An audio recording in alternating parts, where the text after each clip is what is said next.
It's really hard to tell whether or not your team, your particular team, is going to be in position to win the state championship. But that's why we play the game. We are sitting comfortably on a Wednesday night, ready to break down some incredible matchups here in the second round. The North Florida area for high school football state championships are formulating, and a lot is on the line here in the second round of the playoffs here in the state of Florida. It's the best. It's the most wonderful time of year. If you are trying to like lock in for basketball, man, may God be with you. For we are not, because we're all focused on football right now. So I got my tag team partners with me, Coach Cofield, Eddie Quinkers Jr. I'm Mark Adams, and this is Four Quarters Online, the Extra Point podcast. We have on deck probably the best football is still yet to be played, guys, and a lot of what I'm seeing is just the matchups are only going to get more intriguing. We got some heavyweight fights going on Thursday and Friday night, as we still have the Florida Invitation Tournament is still in full swing. We've got quite a bit of action there, and also on Friday night we have probably some of the biggest matchups. Man, these are like dream matchups. This is stuff where like you couldn't put together better teams in the entire state, right here in our region, between the Big Bend and the Panhandle, from Tallahassee all the way back down to Panama City Beach. It's the best of the best in the second round. Let's go ahead and jump into it. We have, I would say, probably a good. We have a good 11 matchups on deck for the second round, and that's really, in my opinion, I think that's probably as good as it can get considering the second round. We saw quite a few teams. Unfortunately, this time of year, you got to turn in pads for a couple of teams. But man, we had some surprises last Friday night too. Yeah, Mark, it was. I enjoyed Thursday and Friday because I got a chance to watch Lincoln play against Mosley. Man, that was a classic matchup. We went down to the wire. Trojans were down 25-7 and a half, came back to take the lead, took over 30-25, and then Mosley busted up one great drive late in the game and put Lincoln out. The Trojans gave a valiant, I guess, fight, but just couldn't pull it off. And then these guys on Friday, man, I kept up. I was watching all these different games. I watched like 6 games at a time on the network. Man, it is people fighting for. They want to. Everybody wants to get to the state championship. That's the goal. Everybody. And it's kind of sad. Some of the kids, you see them, their heads hanging down. It's over. And like you said, they turn it into pads. Man, that's a bad feeling, especially if you're a senior. But I'm You, looking forward to this week. I'm looking forward to this week. you always remember your last game, and that's just one of those things that comes with it. But man, we've been really blessed to been given an incredible season. There have been some amazing feats. Once the season is over, we'll take a moment and we'll really look at how the just really just a lot of I would say individual performances. We'll start looking at a lot of prospects that are on deck. But for right now, we still got a great deal of football still left to be played. Let's go ahead and kick it off. One of the things that I like to do is take a look at who's kind of peeking around the corner, some potential matchups that might end up being the regional championships. But man, for the first round, we were really treated with it. We really enjoyed a lot of great games. We kicked it off on Thursday night. We took the trip out there to Monticello for the Jefferson County Tigers, them taking on Wildwood. And man, it was really a good atmosphere to be in. And then on Friday night, we took in another great ball game. A lot of what we saw was just really just separating the pretenders from the contenders, coach, as you like to say. But let's go ahead and run it down. On Thursday, we had, and I would just say this is probably there's a few shockers here on the scoreboard, man. Mm-hmm. Just looking at it, we had I was very surprised by what I saw, especially going out there. A pleasant surprise was looking at the Godby and Bay score. Bay really had a heck of a team this year. Coach Brown really has brought that program from out of the ashes into the forefront. They had an incredible season, but man, Godby played absolutely great. Um, Columbia, man, a dominant win over Rickards. Just moving around the scoreboard, we just saw some teams that really just emerged. But let's go ahead and jump into our first matchup. Childs took care of business on the road, headed down to the Tampa Bay area, taking on Palm Harbor University. And then, man, nobody gave the Timberwolves the memo all season long, as they were able to really just make use of the ground attack. Man, the passing game, everything seems to be clicking for the Timberwolves at the right time. And just looking at the score, you really can't tell according to the Florida Invitational bracket. But a lot of what I saw was just teams that really just kind of holdovers, teams that were right there on the edge and didn't make the playoffs, didn't make the cut. But I would really like the child. I really like the Timberwolves' chances in this bracket. I think they can. I would not be surprised to see them in the villages a couple of weeks from now. I really like their chances, and they really opened up their playoff run in the Fit Invitational bracket with a bang, 41-24 over Palm Harbor, the Hurricanes, and I just like what Childs is looking like right now in this particular bracket. Yeah, I was not surprised on how they played. They've been playing pretty good all year long. They gave everybody they played fits. It wasn't an easy win, and they went in with a purpose, and they went to Palm Harbor and took care of business. It was an exciting game. The run game, the pass game. Uh, Fryer, I think he had like close to 100+ yards with 2 TDs. He was. They really couldn't. They couldn't cover him, and it was an exciting matchup. It was close at first, but Child just pulled away.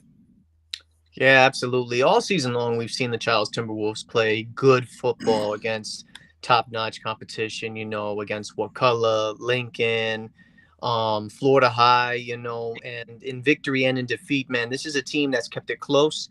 And I liked the bracket that how it was set up for them in the Florida Invitational 4A through 7A bracket, playing a mixture of teams from different classifications. And they went down and handled business in the Tampa Bay area very well. They've had a solid running game all season. And the good news is you get ready to come back up to Tallahassee. And guess what? You're bringing back a playoff atmosphere on campus. It's going to be exciting as you take on another team from the Tampa Bay area, which we'll discuss more on that later on. Yeah, one of the things that I was really impressed by, Coach, you talked about Kate Fryer really having a great game. G5 had a great game. A lot of what I saw was just a really just dominant play on both on both the offensive line and the defensive line. Childs just kind of bullied the Hurricanes around last week on the road and this is one of those where it's like a little bit of uncharted territory, because you want to take into kind of context that Childs is one of the younger schools in the area, youngest public school in the Tallahassee area. And the program really just doesn't have the length of history. So every step that Childs takes in the playoffs is making history. I don't know that the Timberwolves have bested more than 8 or 9 wins. Had a chance to talk to Coach Reagans earlier in the week. He really was just trying to, I would say a lot of it is just looking at what do we do well and let's continue doing it. And, for the Timberwolves, that's just really one of those where it's just a measure of how well they were able to play in a road environment like that. And, just got to give credit where credit is due. Childs really made, I would say they really made the most of the opportunity. Being in a playoff atmosphere like this, it only helps your program. You can see the quick swing pass. Nobody's home. This one just goes to the house. Yeah, man. All season long, Childs has had an offense that catches you by surprise, man, from the running game to the air attack, such as a run right here for the touchdown. You never know what you're going to get when you face the Timberwolves. And, especially with this now being a home game coming up, man, they tend to do very well at home, on campus. So I'm excited to see what this offense is going to do. More plays like that and even more explosive in the passing game too. We know they have a good run game, but look at this pass right here. Bomber. Boom. And still on his feet. Man, I'll tell you, everybody looked like they running away from the DBs. I mean, it's exceptional. Uh, like they had their way, and and Coach Reagan, I have to give him a lot of credit. He lost some key players last year, and it didn't. They just reloaded and had a pretty good season this year. Yeah, I was just impressed with just how the offense, like I said, the offensive line really looked sharp. But you can just see how just Childs really just pulled away. A lot of what you see in the playoffs is that it's so much of a different animal than the regular season. I think what Childs has been able to do is take the level of competitiveness that they really applied to um, going up against some other teams like Florida High. Again, for Childs, this is one of those where it's just like you really go back to that Florida High game. That might have been the game that could have put them or propelled them into the playoffs in the regular bracket. Like I said, Childs looks really good. They have an amazing opportunity here coming up on Thursday night where they get to, in front of their home crowd, take on Land O'Lakes, a favorable matchup for the Timberwolves. I feel like this is one where I expect to see fireworks go off early and often for the T-Wolves. And I look for Childs to really punch their ticket to the regional final in that Yeah, game. I agree with you, Mark. They're on a roll right now, and they continue to play the way they're playing now. Uh, Nothing can get in their way. All right, keeping it rolling. Taylor County uh, took care of business against Trenton, and a lot of what we had a chance to see is just how much the Bulldogs really have. I would say overcome adversity. This is a team. We saw Coach Braswell take over the program a couple of years ago. Um, emerging from the hurricanes that decimated the field house and everything. Then there was the shortened season. I, a lot of what I see here is just, man, this looks like the 90s. This is kind of calling back to the run they went on in 1997. They had a great team then. This reminds me of that team, how just well they played defensively. Taylor County is now at a 10-win season. They look like they've grown up a lot, and they've got some dudes in the trenches that can really create some problems. They were in Trenton's backfield all night, creating just mismatches, and the score could have been a lot worse, in my opinion. But for Taylor County, this was just handling business as usual. They had a little bit of a stumble at the midway point of the season against Chiefland, one of their tougher matchups, but they've been absolutely just all gas and no brakes since then. I really like their chances going into the second round. But man, a great dominating win over a Trenton Tiger team that really was no slouch. Yeah, Mark. This is no surprise. Coach Braswell talked about this at the beginning of the season. He felt real good about this group of kids, and you know, the sky's the limit, and they got a tough opponent coming up. Uh, It'd be a real test for them, and hopefully they can get past it. Yeah, absolutely. And you're right, Mark, to add to your point, the score could have been a lot more than what it is here, especially the way of how we were keeping up to date with it and everything. Trenton did everything they can to hold their own in this game to keep it close, but the level of athleticism that Taylor County has had all season long can be a lot for many teams that they have played in the past in this past regular season and now. And we'll see what that's like as they get ready for, a very good and talented opponent coming up who just came off a very impressive win over last season's Florida Invitational champion. So more on that later. Yeah, a lot of what Taylor County does is really just, I would just say, they overwhelm you offensively, and a lot of what teams have struggled to do is to figure out just how do we contain the dual threat quarterback in Jabez Glanton. He's just been lightning in a bottle for them. And, when you consider the fact that he was 13 of 17 passing, I mean, that's efficiency right there. And then also adding in 73 yards with his legs. It's just kind of like you don't know what to do with that. Then you turn around and you add in DeAndre Flowers, who also chipped in a buck 14 on the ground. This is a very balanced team. Uh, it's very difficult to defend against an opponent when they're balanced like that. Defensively, I just like what Taylor County does in the same sense that they overwhelm you offensively. They're also very formidable on defense. Where you don't know which side is coming, but I would guarantee you somebody's going to end up putting some pressure on the quarterback each and every snap. When you take a look at tackles for a loss during the game, they had nine tackles for a loss in the opening round of the playoff. Really spells trouble for the opponents of the Bulldogs. Just kind of pick your poison here. But Vern Falk had had an amazing game. Had 9 total tackles. Him and Aiden Dunnell. Dunnell also chipped in with 14 tackles. This is a team that is on a mission right now, and I think they're going to really.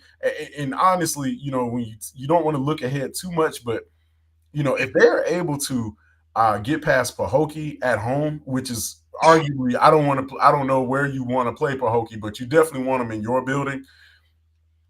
This is a team I think that they match up very well against. I look at just what Pahokee has done, game by game. I think Taylor County has really shown themselves and proved themselves to be among the best in the rural classification.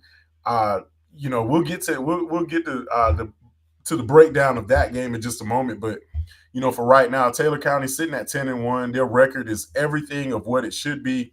Handling business 28-7 over Trenton.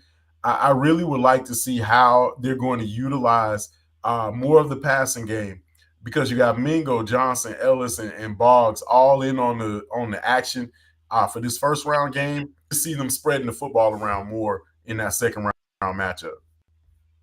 Yeah, I agree with you, Mark. This could be a pretty interesting matchup. Pahokee with the perennial playoff and championship team coming to the big city of Taylor County, Perry, and that should be an exciting. I bet nobody's staying home for that game. It's going to be a large crowd. It's going to be a lot of Bulldogs yelling and screaming. Pahokee, last time I saw Pahokee up this way, they brought a big crowd. So, hey, it could be an epic matchup. I hope to see a good game, a good matchup. And, Coach, good luck for Coach Braswell. Absolutely. All right, this one, no surprise here. Bluntstown blanks Jay. Tigers are sitting at 10-0, 38-0 victory over the Royals. A lot of what we've seen of Bluntstown again has just been absolutely just in dominating fashion. I don't think Bluntstown has given up more than 25 points in any game this year. They will go into one of their toughest matchups, I think, in the past several years. A state championship rematch from about a decade ago as they take on the Madison County Cowboys. But again, in their own building, they've been completely just overwhelming. Nobody's been able to come close when you head into Bowl Stadium. It's really just one of those things where if you have the ability to get one of your toughest opponents, you definitely want to take them on at home. And Bluntstown, with them taking care of business against Jay, that sets them up nicely for the next matchup. Yeah, Mark, this is no surprise. Bluntstown, undefeated all season, manhandling everybody. Defense played well. Offense scores. It's kind of a low score for them. Usually, they put up about 50 points, but this team is on a mission. Once again, this team started the season off. They had some great players over there. I can't imagine. I think we're gonna be there, Mark. Are we gonna be over there? Core Quarters Online will be on hand for the Okay. next matchup, next round matchup against Madison County Friday night. You're treating the whole state, Mark. You're doing a good. It's a treat. We're trying to get there. I think a lot of what especially when you look at Bluntstown, especially, and just going back and taking a look. Holmes County was the closest team. Holmes County and Arnold is a 4A school. So nobody was able to get beyond 22 points. No opponent that they played. And, when you take a look at how they are built, this is a team that just honestly, when you really break down what Jalen Jones is able to do in the passing game, he's got, let's just look at his weapons. He's got Cam Martin, Curtis Ellis, Amari Thomas. These are D1 commits, coach. Jalen Jones. We haven't even gotten to Sion Smith and just the rest of the group. There's so many areas where they could just pick superstar by committee. There's no cap to this team right now, and I do think that just taking the first round matchup for what it is, Bluntstown really shut the lights off at halftime. It was no room for Jay to do anything offensively. Put up 24 points in the second quarter. I think Eddie, we were keeping an eye on that game while we were calling the second one, and Yeah. it's one of those things where it's just like the first quarter was kind of a little bit of a lull, and then all of a sudden, the Tigers are up 30-0, and it was just over from there. Yeah, they just it was lights out afterwards. And I think it could have been more, to add to your point, coach, but I think also too Bluntstown is somewhat preserving all that they can to get ready for this high anticipated matchup that everyone is talking about. Even me and my coworkers at the barbershop have been talking about this matchup with the Madison County Cowboys that's coming up all week long. So more on that later on. If you want a definition of explosive, I've told people, look at Bluntstown highlights. That's your definition right there. All right, so the Tigers win big in the opening round, 38-0 over Jay. Let's take it back. Don't want to get too far ahead. But their upcoming opponent, the Madison County Cowboys, took down Chipley on the road.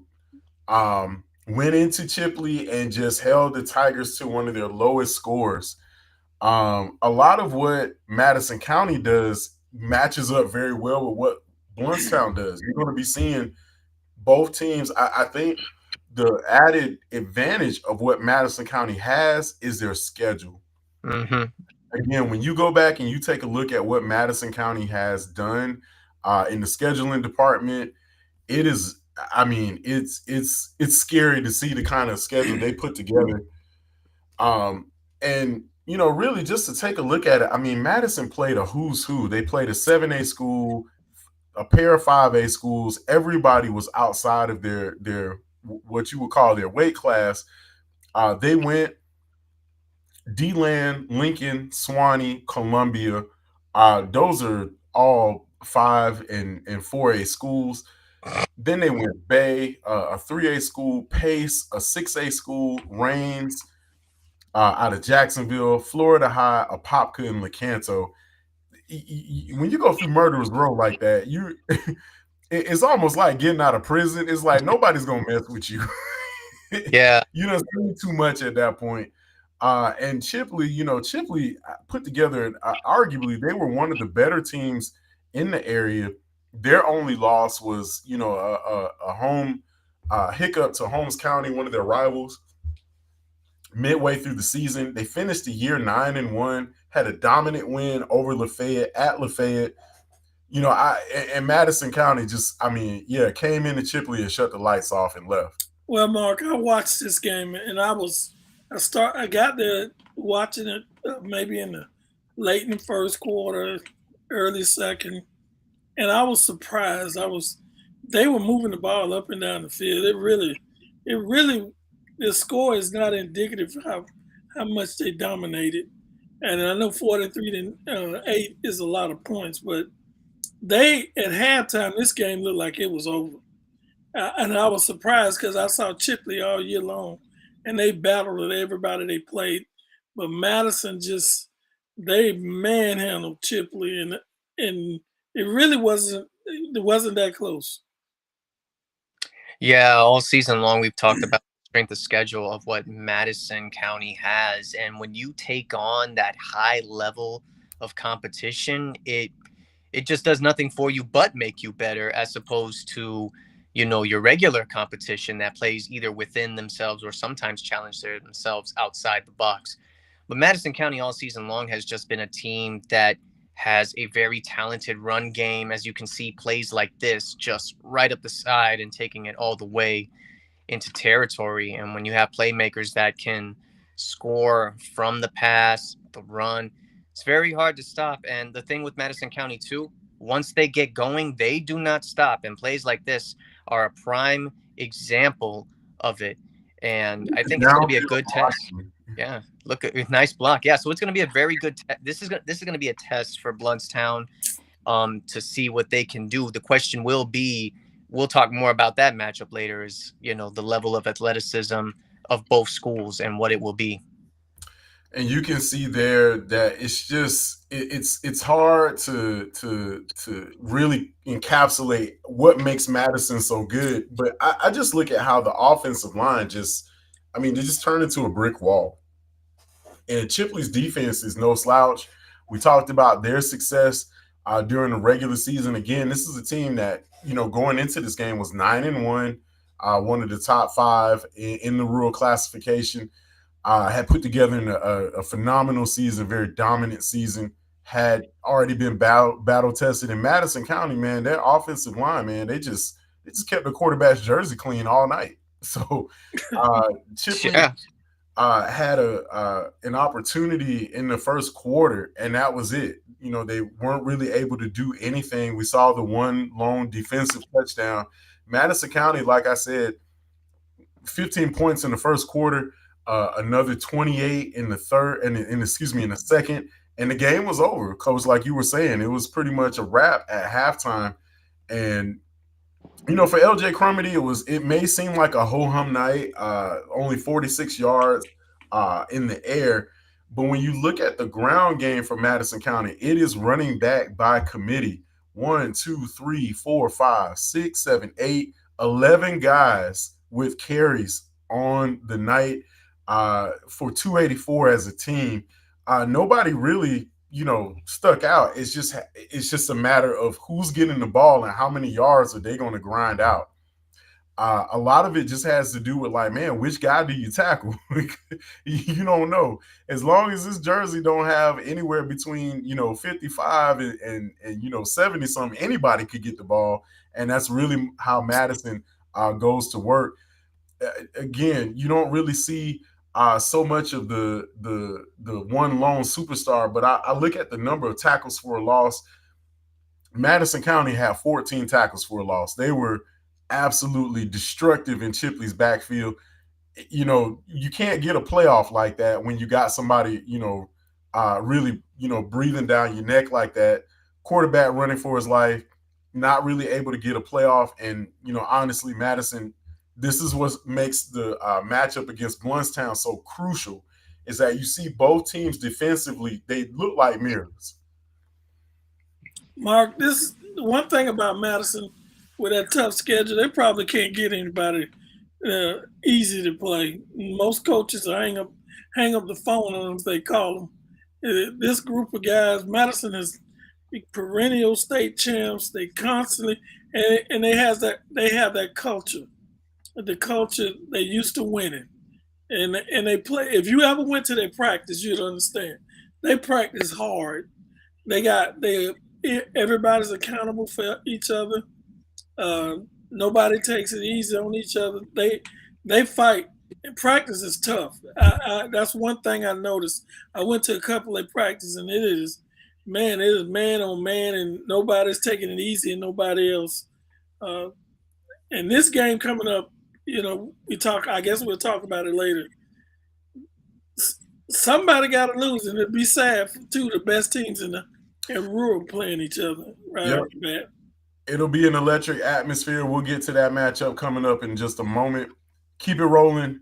McClay dominant win to open up the first round of the 1A playoffs against NFEI. The Eagles make the trip out of Jacksonville, coming into Tallahassee, and that was all she wrote for them as the Marauders. Bashir's had 4 touchdowns. Uh, Anytime you can get a performance like that out of one of your superstars, that really spells good news, especially going into next week, because next week will be a rematch of the state semifinals from last season. McClay went on an amazing run last year, very quiet as kept. Uh, I feel like this is one of the teams in the area that hasn't gotten a lot of love, but due to their size. But man, the Marauders have quietly put together one of the better programs in the area, definitely on the uptick. And wins like this in the playoffs is what makes your program successful. You got to be able to get it done in the regular season, but you definitely got to have the juice during playoff time. And the Marauders really had a great showing at home against NFEI, 39-18 to open up the first round of the playoffs. No surprise here, Mark. They have had a solid season constantly. They have great offense, very physical football team, and they playing at home. Very difficult to win for anyone to come in there and beat them at their own place. Great season. Uh, it's not much you can say. They're doing what is expected. And with an 8-win season, I mean, just continue on what they've started the years before. And now, they're into the meat of the playoff, which is, and we'll talk about that. They got a tough game coming up. Yeah, absolutely, man. First off, there was a lot of issues going into this matchup. Supposedly, North Florida Educational arrived late. They either were caught in traffic, a lot of bus issues, but McClay made business of it real quick. Judging by the score right here, this is a team with postseason experience for the past 2 years. And when players have experience in the postseason, they know they go back and they look at what they did wrong and look to improve in that, and what they also did right and what they could do and what they can do to make it even better. So, yeah, props out to the McClay Marauders as they now advance to the next round, which we'll talk about their next opponent coming up here shortly. Yeah, a lot of what McClay does is just, I mean, just a lot of people call it scrappy. To me, they're just physical. They're just a physical football team that really puts a lot of effort into making sure that they have the right elements in place. Uh, a lot of what I've seen is that, like, in games, it looks like they may start slow. Man, they just grind the other team down. Like, it's hard to really go against a team like that week in and week out. Taking a look here at some of the stats from the opening round game, man, just take a look at Bo Bashir's, man. 15 of 20, 4 touchdowns for a 197. Tucker Popple had a 50-yard pass. When you take a look at it, on the ground, Anthony White, 25 carries, 129 yards. Drew Lamendola getting in on some of the action. I don't know how many Bashirs there are left coming through McClay. I hope there's like 6 more. We get a Bashirs every year, but a lot of times, when you take a look at who was on the receiving end of this, Blake Brennan had a pair of touchdown receptions. Bo Bashir's hauled in one, and Ben Thompson another, along with Tucker Popple. It's just not, any one guy. I think that's how the team is built, is that, like, it's not when you get in 1A football, the teams aren't deep. But what you do have is an incredible amount of talent, and McClay really put it on display there in the opening round. And it's just been something they've been doing all year long.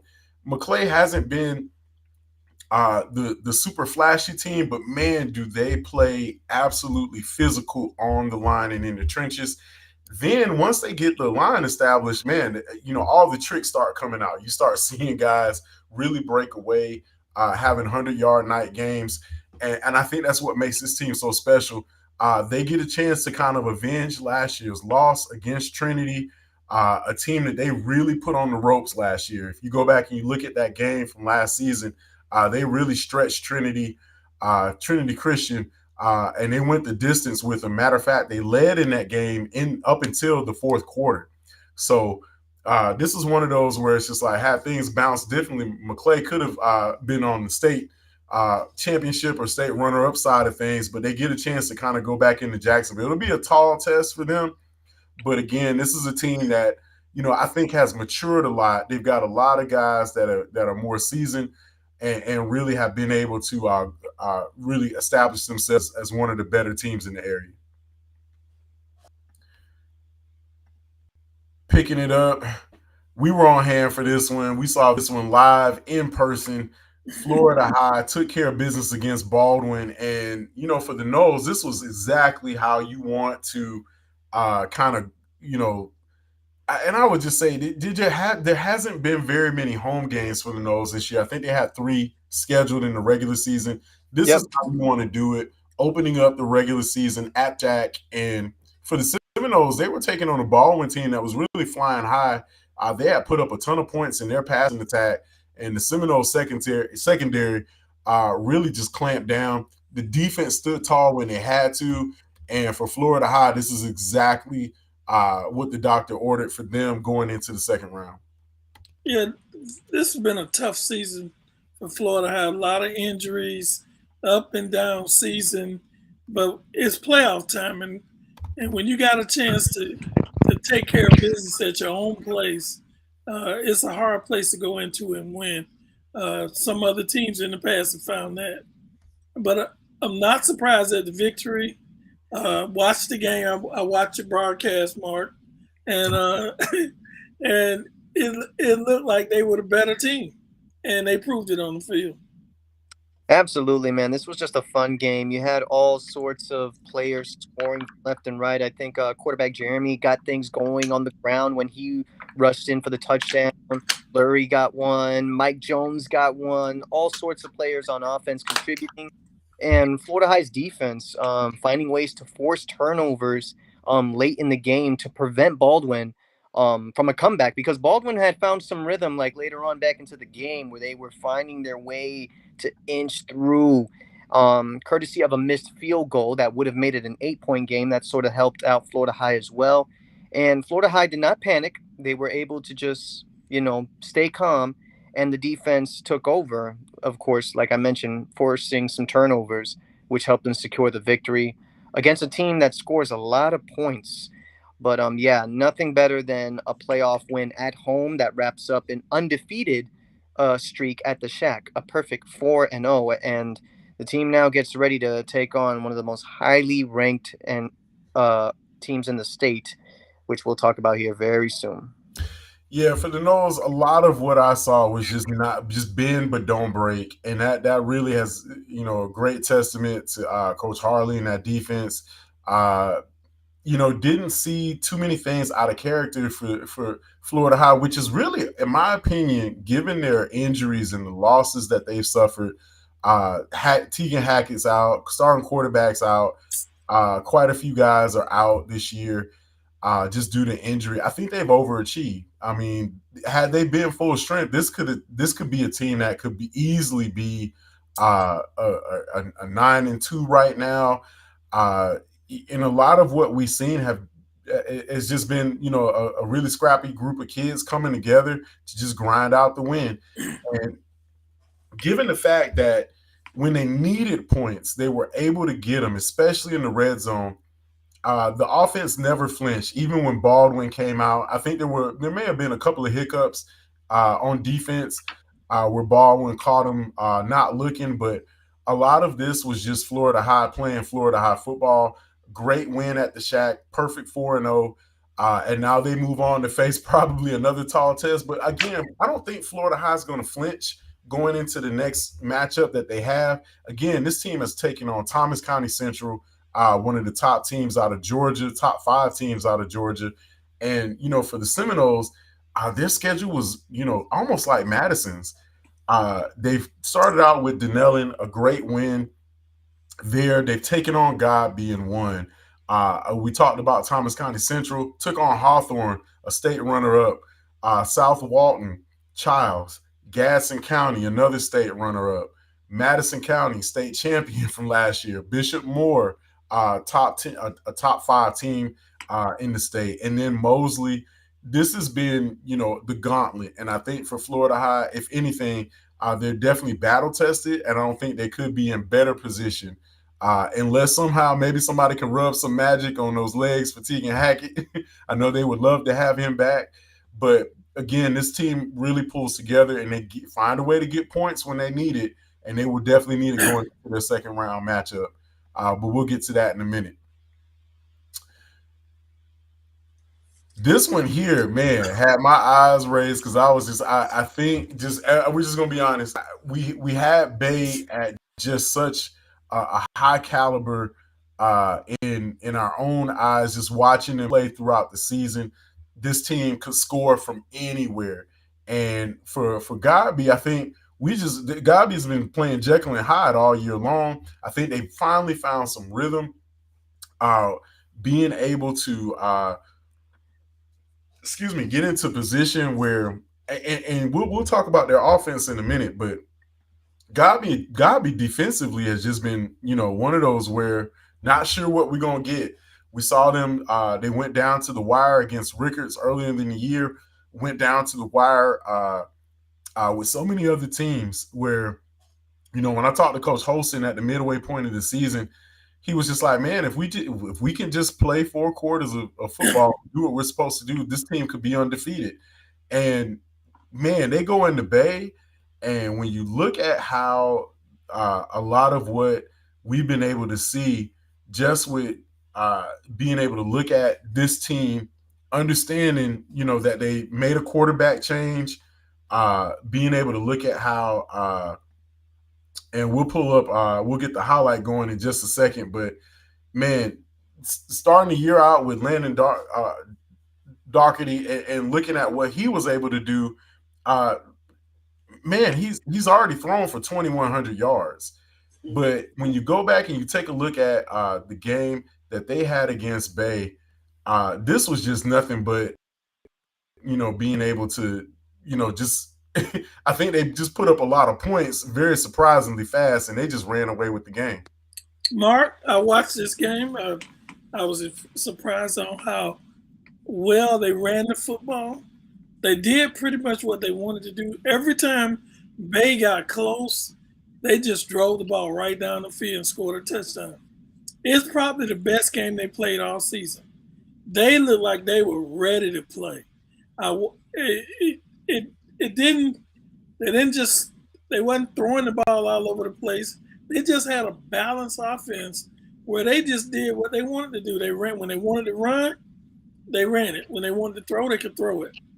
They had an awesome game plan, and they put Bay. I think they had Bay on their heels the whole night. It started off because I turned to it a little late, and it was God was leading. I think like 16-7 or something like that. I'm like, man. Oh, they giving them a great game. But watching the game, it wasn't a fluke. They just dominated the whole game. And defensively, they played a pretty good game. Yeah, I want to say we were keeping tabs on this while, doing what we were doing for the Florida High and Baldwin game. And I was just very impressed. I want to say, and, correct me if I'm wrong, I don't think God betrayed at all in this game. No, they did. I don't think they did at all. Yeah. So it was like, there was moments where I thought, okay, is Bay going to turn up as well? Because we know what the Bay Tornadoes are capable of. But nope, Godby said, we're going to keep this at, our game in the fashion we know how to play. And they did so. And this isn't the first time that Godby's done this all season long. In their wins and losses, we've seen how they perform in the regular season. Most of their wins and their losses were pretty close. And I just felt like, they found a good game plan, like you said, Coach, and stuck with it. Now we'll see what that's going to do as they have to, be back on the road again. This time you're going to go over into Duval County against a team that put up a good number on McCullough. More on that later. Yeah, if the Cougars play like this against Bishop Kenny, they have a great chance. I think a lot of what we saw, we opened up with the great defensive highlight, uh, where I don't know, it just feels like they just outran Bay. If this were a track meet, Gabi just probably had a couple of steps on Bay. And this is more of Bay getting a taste of their own medicine, because typically what we've seen from Bay this entire season, they've been the faster team, offensively and defensively. And you can see there the double Wow. pass, some trickeration, going there for about 60 yards. And it's plays like that, the big chunk plays that really just kill you. For Bay, it's a great season. I think that they accomplished all of their goals, but again, suffering the first round playoff loss is just something that it just leaves a bitter taste in your mouth. And I know for Coach Brown and company, not where they wanted to be, definitely saw themselves making a deeper run in the playoffs, but still had a fantastic season. Again, they're going to bring back a lot of talent, but for Gabi, this is one where Doherty just looked amazing. And this is where Gabi just has an embarrassment of riches at quarterback, because they still have Chambers, who can come in and do a lot. We saw him; he upended Lincoln a couple of weeks prior, and this is just one of those where it's just like, again, when you're clicking on all four cylinders at like this, it makes it very hard. And you can see right here going into the four of Gabi with a 40-29 lead.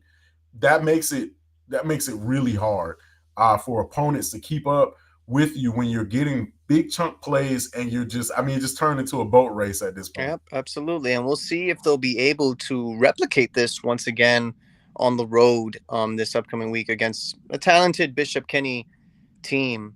Yeah, I'm just very impressed of how they just stayed ahead, and with big plays like this, I mean, yeah, you're not going to be able to stop a team that stays in rhythm that way. They ran the ball, was impressive. They threw it and they ran it. And that maybe one thing that I was a little bit more surprised, they were able to run. Yeah, it'll be an interesting matchup coming up. We'll take a look at both the Cougars matchup against Bishop Kenny. Let's get through the remainder of the scores. War Eagles fall to Bishop Kenny 43-19 on the road. And for Wakulla, man, it was a great season. I think they really, started out a little bit slow, dropping some critical matchups to open up the season. And man, they ripped off 3 or 4 straight in the midway point, ended up securing the district championship. But unfortunately, it wasn't enough against Bishop Kenny on the road in a tough environment. Bishop Kenny has been one of the more dominant teams in the area in Duval, and with the Crusaders passing attack, it just was too overwhelming. I think they caught Wakulla flat-footed in some areas, and that just kind of doomed the War Eagles' chances of being able to make it to the second round. Man, this is one of those we always like to dream for the home and home matchup of being able to see a Gabi and Wakulla rematch, but unfortunately not able to get that one, as Wakulla falls to Bishop Kenny 19-43 in the first round. This one here took place on Thursday night, and man, was it an incredible comeback that almost didn't happen, as the Lincoln Trojans trailed. They trailed pretty good going into the fourth quarter. Coach, man, the Trojan Magic almost pulled it off. Mark, it was 25-7 at halftime. Lincoln came back in the second half, put up, scored. It was 30-25, and I think with 5 minutes to go in the game, it was an impressive comeback, and all they needed was a defensive stop, and they couldn't get it. But this was one of the better games, the matchups. Both of these teams are pretty even, in my opinion. Lincoln had a little struggles during the season, but they matched up with Mosley pretty good and had their chance. That great comeback, and it was wasted by that last drive where Mosley took the ball and kept it with I think with like a minute and something to go, 2 minutes to go, and they weren't able to drive and get close enough to even take a field goal. Yeah, two things here.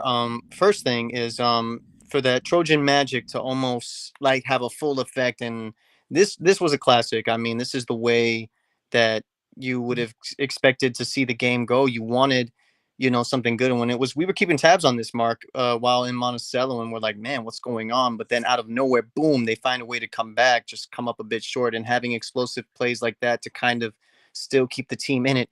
Now, I will say on the other side of this, Mosley had a good 25-7 lead at halftime. And, honestly, this team is more than capable of winning big, too. But lesson to be learned, when you got the gas pedal going, man, you got to keep it going. Do not give any teams no opportunities for a late comeback, which they did in this case, and it almost got them. Fortunately, they found a way to capitalize, but props out to the Dolphins on a win and the Lincoln Trojans on an amazing comeback. This was a classic either way. Yeah, I got to give credit where credit is due because Sammy Chisholm went off. One of the state's leading rushers, well over 1,000 yards. We know Mosley has the talent. We've seen Adam Land. We've seen this offense uh, really create some problematic scenarios. And I think for Mosley, a lot of what we saw was just them doing Dolphin things, and that was just one of those like, hey, I give most of the credit to just Coach Witten for calling a great fourth quarter. He really, if anything, it's tough when you have had the lead for so long, you lose the lead late, and now you've got to get your guys back into it. And I think for Mosley, they fought off some demons from last season. They went up against a very tough Fleming Island team in the first round of the playoffs, and again, suffered a great opening round, first round matchup loss in the playoffs. And for them to kind of face those ghosts again, they exercise the demons, getting out of the first round. I give credit to Coach Witten and his staff for really just calling a great fourth quarter, not letting their team get distracted. And, hey, we might be down, but we're going to fight through this. Lincoln, this is a team that has really established themselves as a perennial power. And Mosley is one of those where it's just like they're really on an uptick as far as their program. And you got to win games like this in the playoffs in order to establish yourself. But you can see Lincoln coming back, taking the lead there on the end around run. It was a great game. I think I wouldn't have. I don't think you could have seen a better one, but you can see the Mosley defense really clamping down here in the fourth quarter, shutting the door on Lincoln for that final drive. And I just give credit to the Dolphins and their staff. They called a great game going into the fourth quarter and really secured the victory.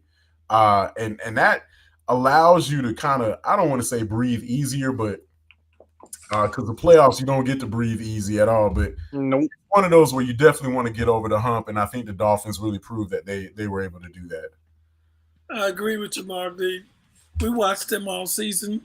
I think the only loss was to Bay, and other than that, they had a great season.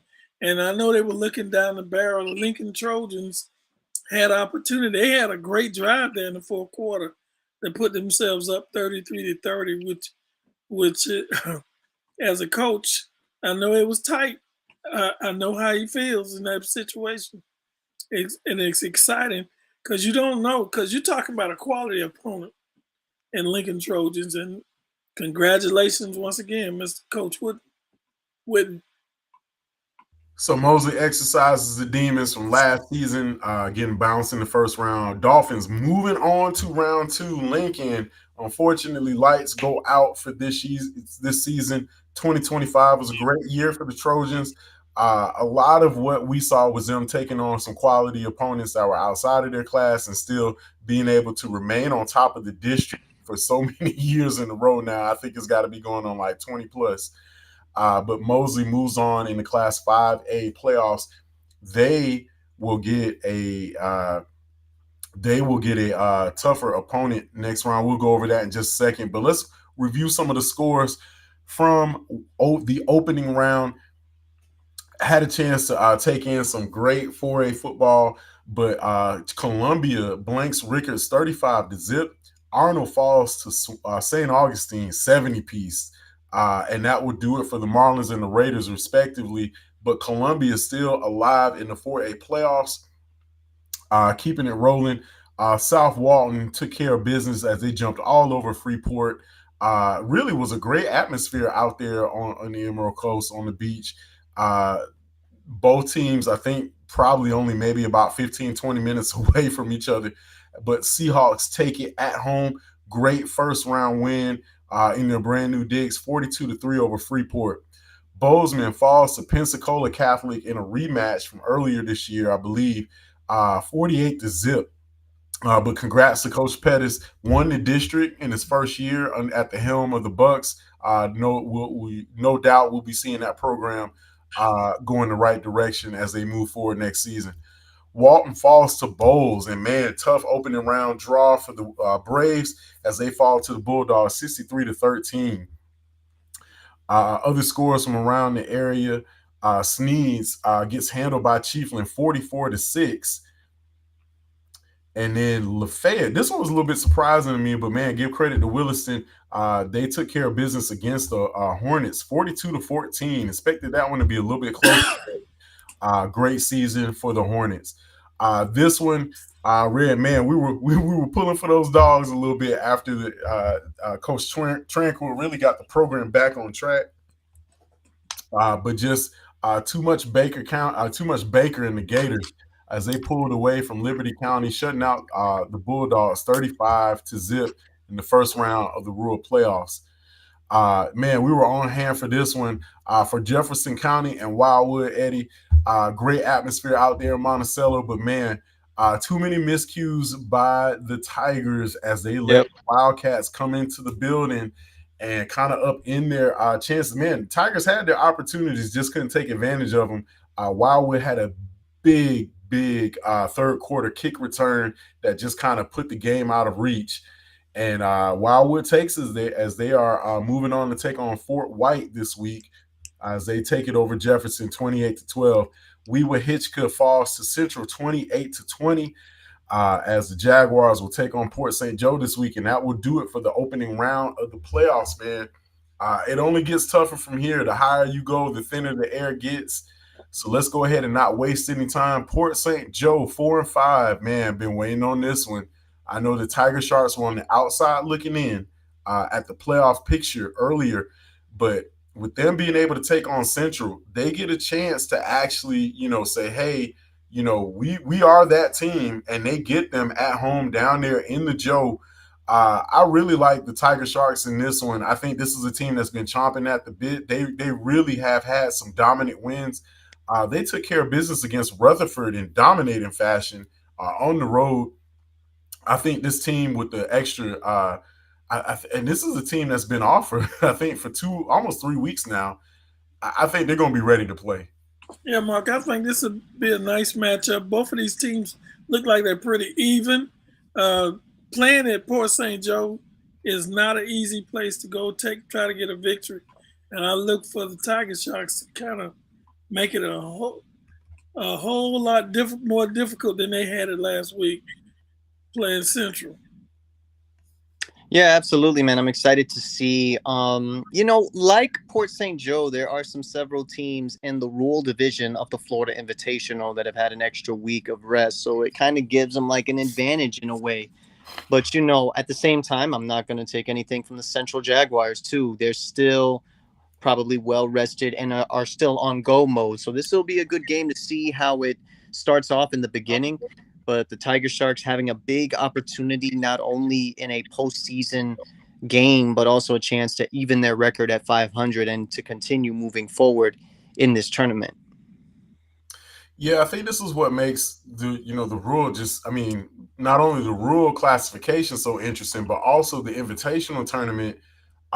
We called it, guys. We were looking at the playoff prediction scenarios 3 weeks ago, and we had Holmes County, Port St. Joe on the outside looking in.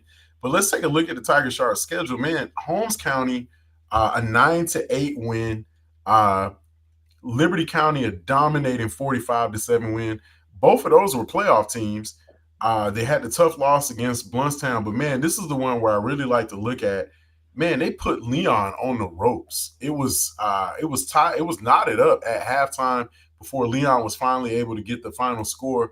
But it was 21-13. And you know, when you're able to take a 4A school like Leon and push them to the brink like that, it says a lot about your program. Uh, Contested very well against Bozeman. Um, a lot of this just has to do with just the fact that, like, man, I think they just took their losses at the wrong time of year. They ended with a 29-14 loss and a 24-15 loss to Baker and Chipley, respectively. And I think that kept them out of the playoffs. But this is a team that still, I mean, I look at that Rutherford win 54-20.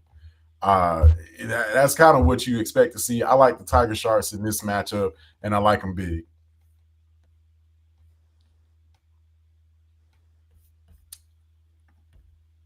Moving on, Holmes County taking on Union County, and this one's again. We had a chance to just talk about the Blue Devils. They were on the outside looking in as well. This is one where Holmes County, I think, also, man, just chomping at the bit, waiting to get back into action. This one's going to be in the, I think they call it the hog pen, uh, out there in Bonifay. But man, it's a great playoff atmosphere. And with them taking on Union County again, I like Holmes County to roll in this one as well. Yeah, I do. I expect that same thing. Um, they had a they were very close to making the playoffs. They had those. I think you said the first 3 games or 4 games they Four lost. games. Yeah. They had a total of 7 point difference. Man, that could have been a totally different season, and they could have been playing in the FHSA. But hey, the fit getting an opportunity to continue the season for the seniors, that's a great thing. And I think they should win this game on Thursday. I'm saying. Absolutely. We'll see how the Blue Devils go into tomorrow night against Union County. I mean, this was a team, like you said, Coach. They had about 4 games this season, all of them decided by one score. One score. That's how close all of them are. And if you put two and two together, they're at least an extra play or two away from possibly being a 7-3, maybe a 8-2, 9-1 team, and being in the rural class state championship playoffs. But, they're here now in the Florida Invitational, having a chance to extend their season further, especially for the seniors. And I'm excited to see what this team is going to do all season long. Holmes County's been playing good football, hands down, in their wins and losses. But we'll see how it goes, on their own home turf, playoff atmosphere. You couldn't ask for anything more. I believe this one will be a high scoring affair. Looking at Holmes County, the way they're built, you can see they're going up against Op here out of Alabama. And a lot of what Holmes County does is just really just take advantage of the mismatches on the offensive front. They really try to, you see here they got, 8 and 9 stacked in the box, and they're just running the ball right at you, not flinching. And then you can see a nice score there as they actually, battled Op. And I think a lot of what would have happened in some of these games had they been able to pull away, it's just, it would have put them in a great position in playoffs. I'm not a huge fan of the whole number system we have, but it is a system that we've been using to kind of measure teams. I just think it doesn't really apply that well to the rural classifications, especially some of our smaller schools. When you take a look at Holmes County and whom they played, how they played them, I do think that this was a team that deserved to be in the playoffs, and I think they may have a little bit of a chip on their shoulder about it. And I look for them to really make some noise in the rural classifications. Like I said, I like Holmes County in this one, and I like them to roll in a big way over Union County. Next matchup, man, 4 quarters online going to be in the house at Stan Goldstein Field on the north side of town. I look at I just look at what the Timberwolves have. Yeah, shout out to Michael. Appreciate it. Yeah, I agree with you, Michael. Dominated Chipley in that game. I don't like the number system. I think y'all should have been as well. But yeah, I do like Holmes County, and I like them. I actually like Holmes County to make a lot of noise. They could be one of the teams that ends up in the villages, in my opinion, for the battling for the FIT championship. Wouldn't be surprised. But yeah, moving over to another team that I really like their chances in the FIT tournament for the larger classifications. I think that's 4A through 7A. Charles Timberwolves. They're taking on Land Lakes, who was coming off of a bye, and just looking at the quality opponents. I don't want to undermine anything from Land Lakes. I just don't think Land Lakes. I don't think the Gators are on the Timberwolves level. I think Childs has Wow. really played some quality opponents. I look at the Florida High game, the field goal that could have propelled them into the playoffs, how close they came. You're in a, like I said, you're in a classification with Lincoln. The Timberwolves really, when you look at their schedule, it was pretty up there. And I just think that a lot of what I see, uh, they've got a great opportunity here. And I don't want to look too far ahead, but on the other side of the bracket is Gonzalez Tate. And if the Timberwolves are able to really get a good matchup here at home, I just like the fact that they're playing this game on campus. Coach Reagan's, I talked to him earlier. He's super excited for this one. It's going to be a great atmosphere. Yeah, Mark, this team it just barely missed the FHSA tournament. They played some tough teams. And every game they were in the game. If a break here, I think even like with the Florida High game, it was a missed field goal or a blocked field goal would have changed the whole outcome of that game. And you're talking about a team that you can't miss that they lost their starting quarterback and some other players from last year's team, and they still managed to play a pretty solid season. And I'm impressed with the coaching and way the players at Childs played.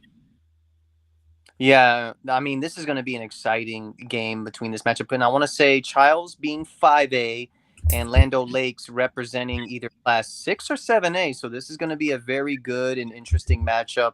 We're used to having state playoff games at the fairgrounds, gentlemen, but for once, it's nice to see that a school like Childs gets to host a playoff atmosphere tournament game on campus with the student Wolfpack section in full force. Not an easy place to play, especially with, that group of students right there that make it hard. So we'll see how it is as they take on this team coming in from the Tampa Bay area. I do like Childs at home, but at the same time, too, Lando Lakes, having something to prove as well in this game, too. It's going to be exciting, man, to see whoever strikes first and builds momentum early in the game. Yeah, taking a look here at the Land O'Lakes Gators, a lot of what I've seen is just them being opportunistic on offense, spreading the ball around. They do a lot of swing passes. I wouldn't call it a wing tee. It's a little bit different, but again, I look at quality of opponents, and I think that Land O'Lakes, their schedule does not match up well with what Childs has seen.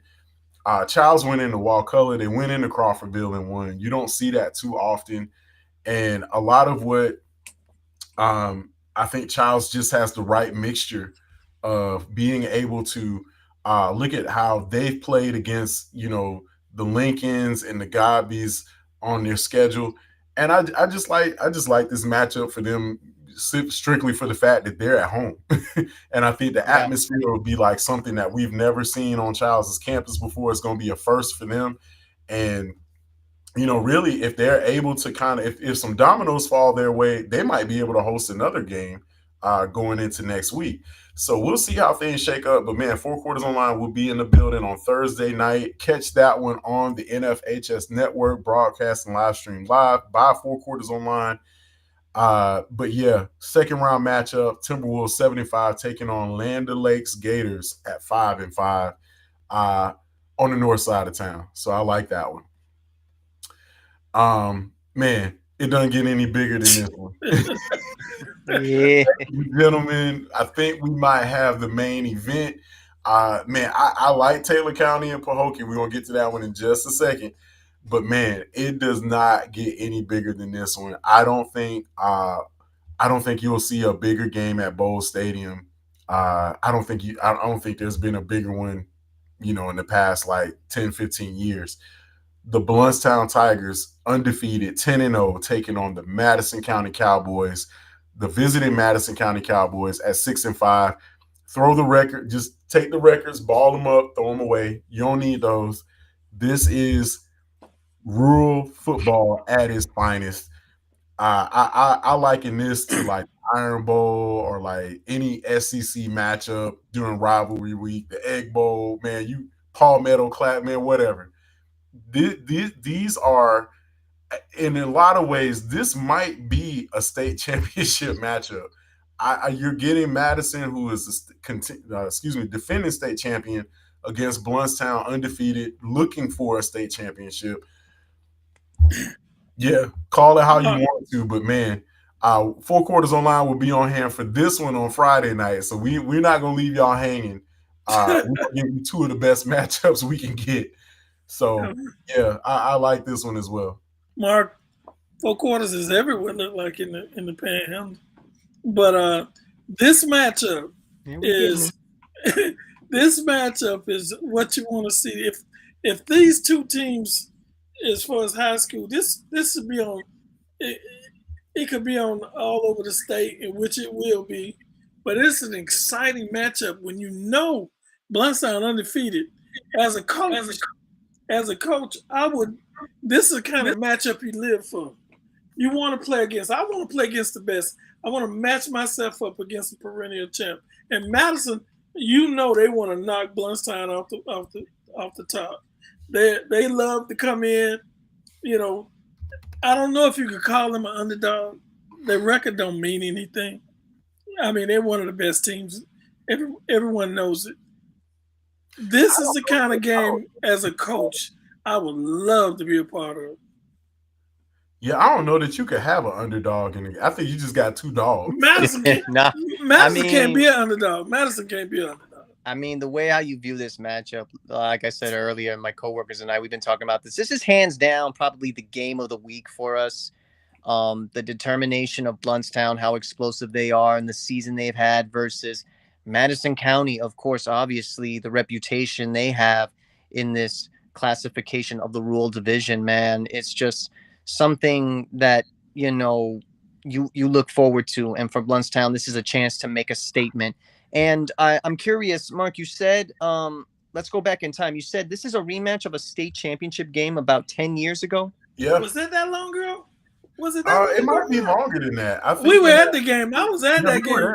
It was down in Orlando. Yeah, down. No, okay. Mark, no, they played in Tallahassee, remember? Yeah, they did. So for I don't know. I forgot. Out there, I think this was a 2018. Man, it was a heck of a matchup between Bluntstown and the thing about these two teams, it's always a high scoring affair. Mm-hmm. That state championship game between Madison County and Bluntstown in 2017 or 2018, I think they put up 120 points. And Bluntstown just would not go away. I think they had a kid who scored 6 touchdowns. Yeah. Ended up committing to Florida A&M, I believe. And Madison County ran away with it. I think it was Mike Coe's 4th state championship, but en route to a three-peat. But a lot of what we saw in this one is just like, this deep fried country football. Popping up any other way than that.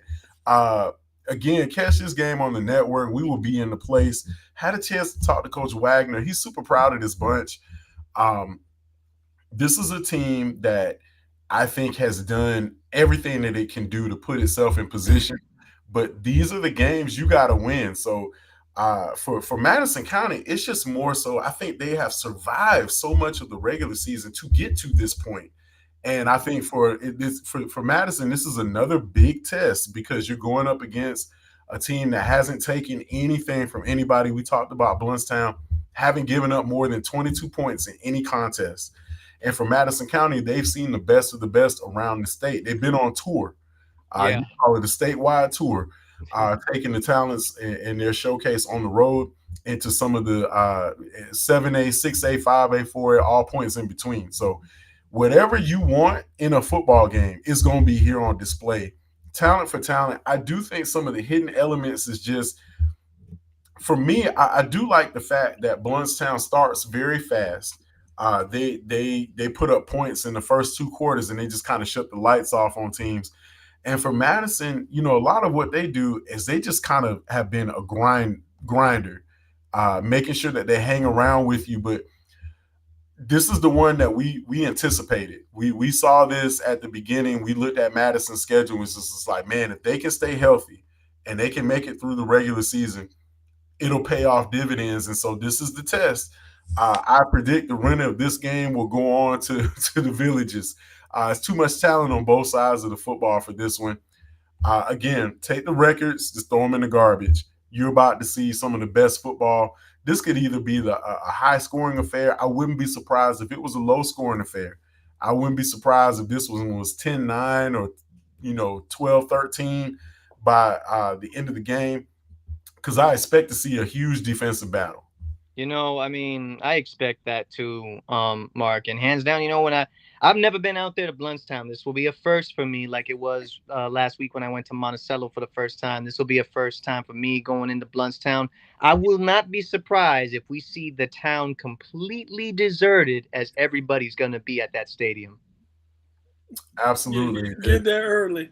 Yeah, Bluntstown and Bristol will probably shut down. This one's going to be Central Standard Time, so we will dial the clock back by an hour.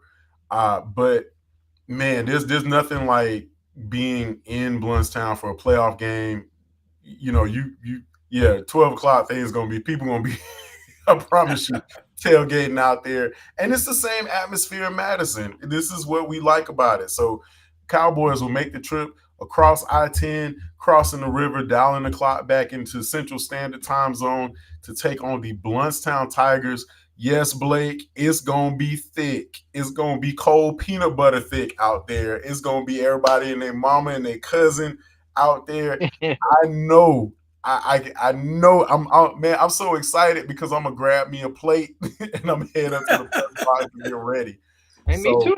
I can't wait either. 4 Quarters Online will be out there on hand for that one. Definitely looking forward to it. It's going to be great playoff atmosphere. And, man, you don't want to be, man, just park your butt, just tune into the NFHS network, grab this game, pull it up on the big screen. You're going to be in for a treat. Or find somebody that's watching it as well and go to their house. This one, man, we were trying to make this one happen too. We almost hit the trifecta. 4 Quarters Online was on the slate. Couldn't quite get it done, but man, we're gonna add some people to the team next year, and we'll have these all on deck. But Taylor County at 10-1, taking on the Pahokee Blue Devils at 8-3. This one is going to be another major game. I put this one, if Madison and Bluntstown is at a 5-star, this one's at least like a 4.75. It's right there on its heels. But man, Taylor County, man, they've had an amazing season. And Pahokee, Coach, you talked about the Blue Devils' perennial powers in the state. I think we saw Pahokee rip off like 5 straight or almost 5 straight in the mid-2000s. This team has established themselves as a who's who talent-wise. I mean, pick a name pick an NFL great. So many of them have come through Pahokee, and so has Taylor County. So great traditional teams here going up head-to-head in the playoffs. This is what you want to see. I don't know if Will McLeod is watching. I'm waiting on him to chime in at some point because he was talking about this one. Yeah, Mark, you remember earlier they were talking about Pahokee jumping on Bluntstown, but they gotta come a little closer. They gotta stop off in Taylor County before they have that opportunity. This matchup, like you said, if it ain't a 5.0, it's a 4.75. These two teams gonna battle. They had great seasons. Pahokee always has been in the playoffs. Always a threat. Always, I forgot how many championships they got. And at one time in this area of Florida, they had the most NFL players in the league. So this is not just average matchup. These two teams, they think they can win the state, and so all we can do is wait for the results. I guess we won't be in Taylor County, but hopefully uh, we'll still be in the hunt. We got what 3 schools in the area. We're gonna be somewhere on that regional week anyway. So looking That forward was to just it. a brief clip of what we could find from the Blue Devils. A lot of what we see from Pahokee is, again, their schedule. They, we talk about the, Eddie and I, we talked about the Muck Bowl between Glade Central. Always a close game. This one they fell in this one, 14-0. But we had our eyes on the Fort Meade game, and Pahokee just ran away. Yep. Their schedule, they have Vero Beach on the schedule. Uh, Wow, Hmm. had Vero Beach is, I think, top three number team one seed, number state one on seed this class. in their Yeah. division. They played Palm Beach Central, Cardinal Newman, Beach Gardens. You know, a lot of what we see is just like, man, this is the South Florida versus North Florida football. It's hey, and I don't know if you're familiar, but Florida's 2 states. It just Yeah. it, It's a whole nother world down there, and I wouldn't know. I live not that far away from that area, man, and it's a whole nother universe of high school football. Pahokee plays nothing but top tier talent from the South Florida region. They'll go as far as to Broward and Dade County to play some top notch teams, and that's what Pahokee is just good at doing.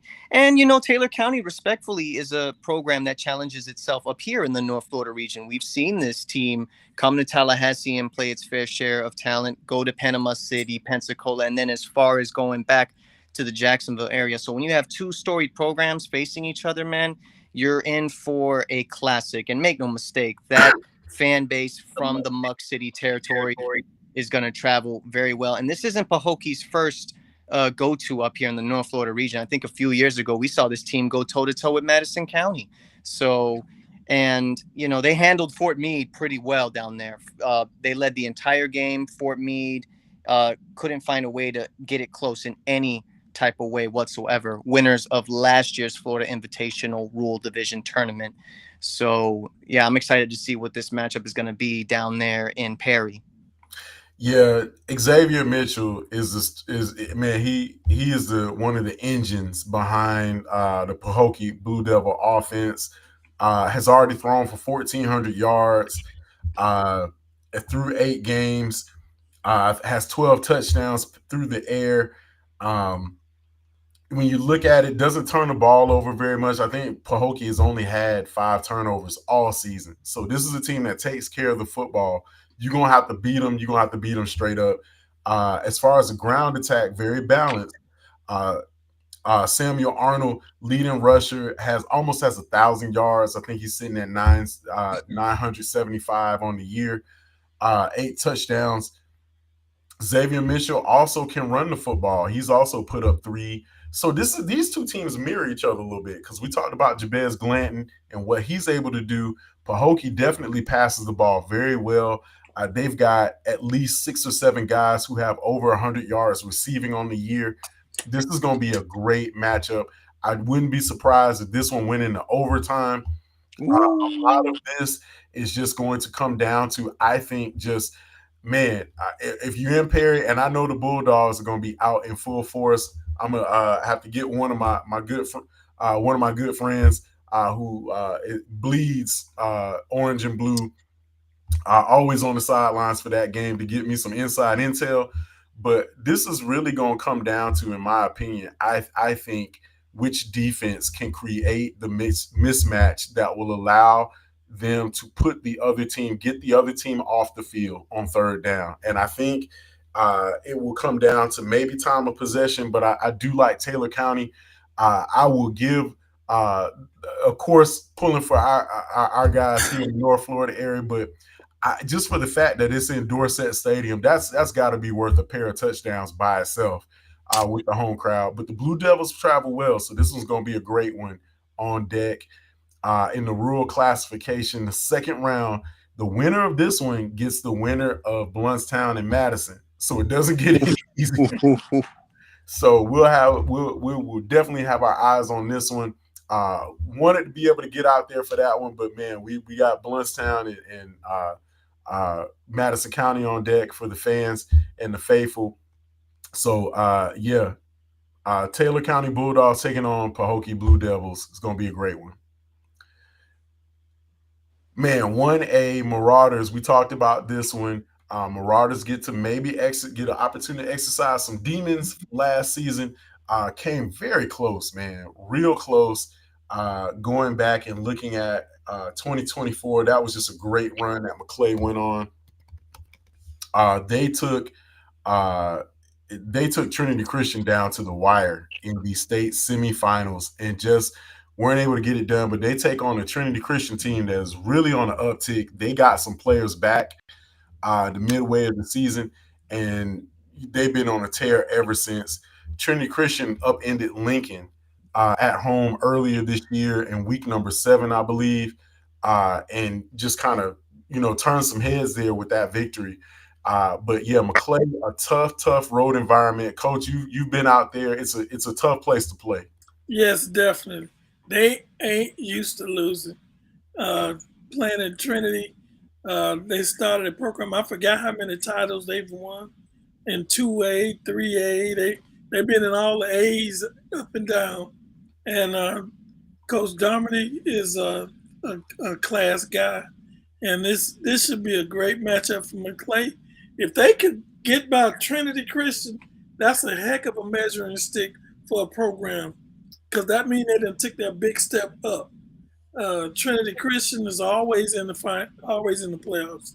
I don't know exactly. I think they got like 7 state titles. I'm not sure, but this is a big matchup for them, and it is a big measuring stick for McClay. And they'll find out what kind of program they got on Friday night. Absolutely, coach, man. You guys said this was a rematch of last season in the semifinals. So now is going to be like, for play is like, okay, here we go again. Same opponent. Where was it different the first time, and what can we do to make it different this time? So I like matchups like this when you have rematches against opponents that you cross paths with, giving you a second opportunity to see if you can do it right against that opponent, because I mean, as of right now, this is a team that has your number in the postseason. And what are you going to do to change that? And by the looks of it, both teams are very evenly matched. McClay coming in at 8-3, Trinity Christian 7-4. I'm excited to see how this matchup will do for the Marauders over there in Duval. Yeah, McClay, a lot of what we've seen is just, man, just how physical they've been. And if they can maintain that level of physicality, they may have an opportunity in this game. But this is a tough opponent. Trinity Christian started out the year 1-4 before ripping off 6 straight to get into this to earn the second seed in the playoffs. But the Lincoln win really just vaulted them and kind of put everybody else around them on notice. A lot of what they've done is they've taken the matchup between Bowles, Reigns, and Columbia and kind of used that as fuel. Very similar to how we've had some other teams in this area where they've top loaded their schedule to get themselves in a prime position to make a run. But this is a team that's going to be at home, very, very used to the playoff environment. This team has been to the mountaintop, like Coach, like you said, 7 or 8 times. Stat wise, for Trinity Christian, everything really has gone through quite a few guys from the quarterback position. You've got, I believe it's Terrell Dallas. He's put up 1,000 yards passing. This is a team, they don't turn the ball over very much. On the ground, running back by committee. They've got close to about 3 or 4 guys that are over 100 yards already on the ground. But this one in Micah Anderson, he's got 771 on the ground already this year. This is a very tough team. I think McClay will have to choose take their shots and really just try to see what kind of leverage they can get. But this will be a tough matchup for the Marauders. But McClay really just programs going in the right direction, but you definitely got to be able to keep battling in the playoffs if you want to establish yourselves as a power. Definitely, Mark. This is a matchup that could get McClay over the hump. They'll know what kind of team they got and they'll know where their program is headed, where it is, and looking forward to the matchup to see how McClay comes out. But yeah, a tough matchup for McClay as they head down I-10 into Jacksonville to take on the Trinity Christian Conquerors, 7-4.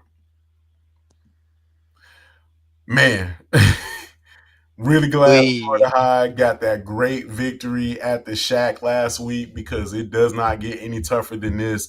They will be taking on top five in the state, Bowles Bulldogs, who are sitting at 10-1 in Jacksonville and arguably one of the toughest places to play. And Florida High, they're not going to flinch because they've already played a who's who on their schedule.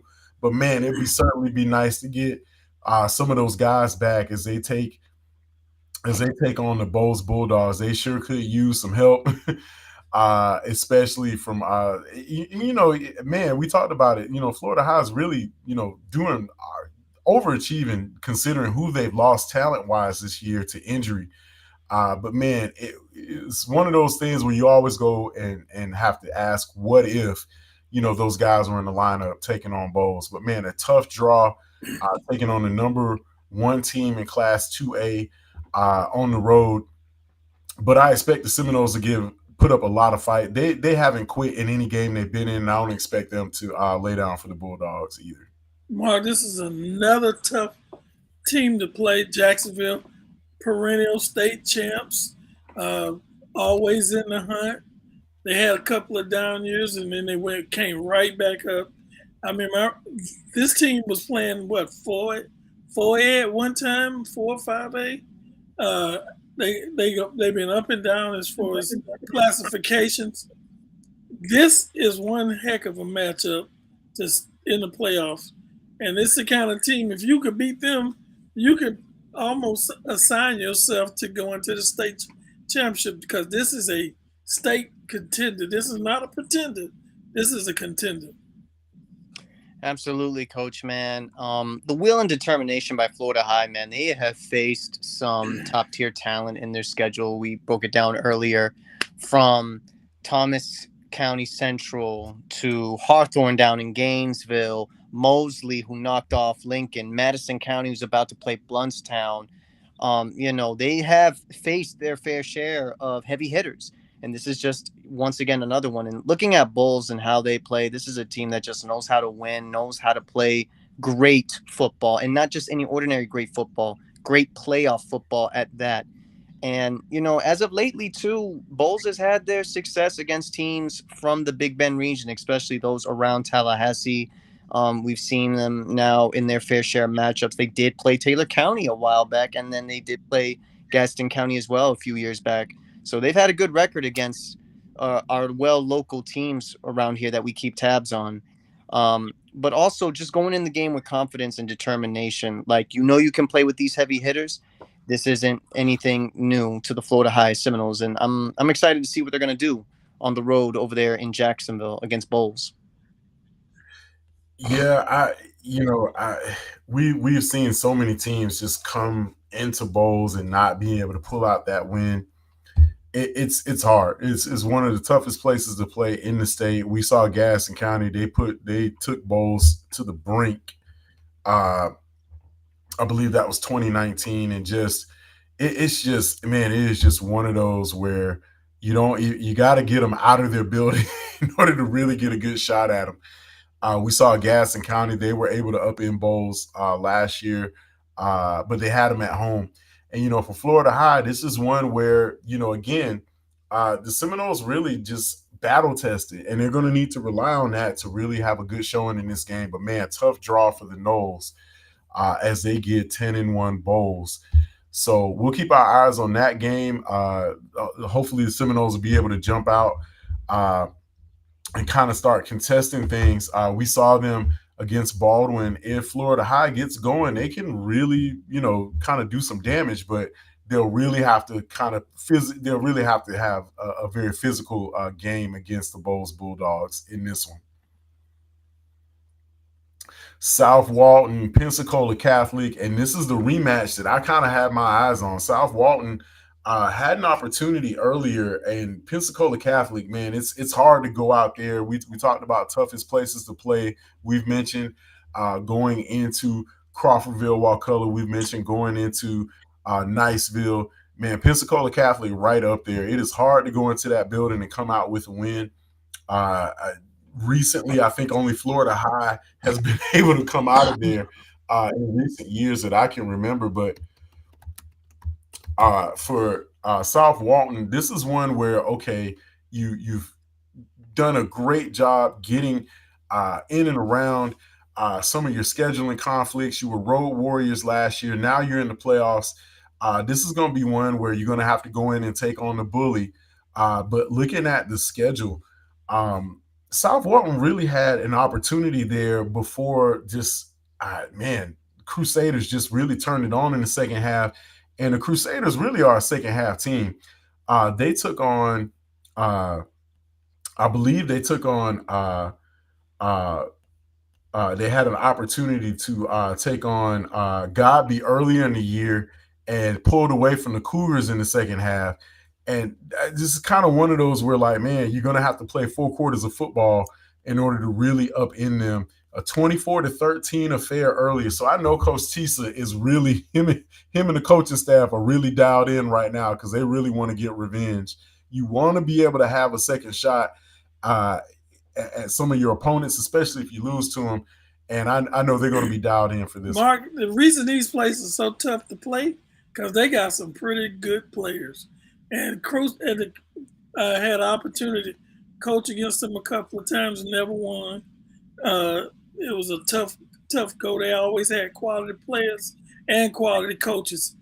This Pensacola Catholic team, I watched a couple of games. They are very physical. They're gonna bang you. South Walton, finesse, passing the ball, they got a chance. When you can throw the football, you really got a chance against anybody. And this should be a nice matchup. Wouldn't be surprised if South Walton upset the Crusaders, but it's yet to see. Yeah, I'm excited to see. South Walton's been playing good football season long, from debuting their new stadium and everything, to just how they've been able to rack up, as you can see, 8 wins of the season right here. So this will be a good test going on the road against a team that's looking to make a deep run in the state playoffs of the Class 2A division. And it's been a while since we've had a team really make a run out of Pensacola that really stands out. And I think Pensacola Catholic has been wanting to be that team for some time now, but South Walton may have other plans in store. So we'll see what the Seahawks are going to do going on the road against the Crusaders.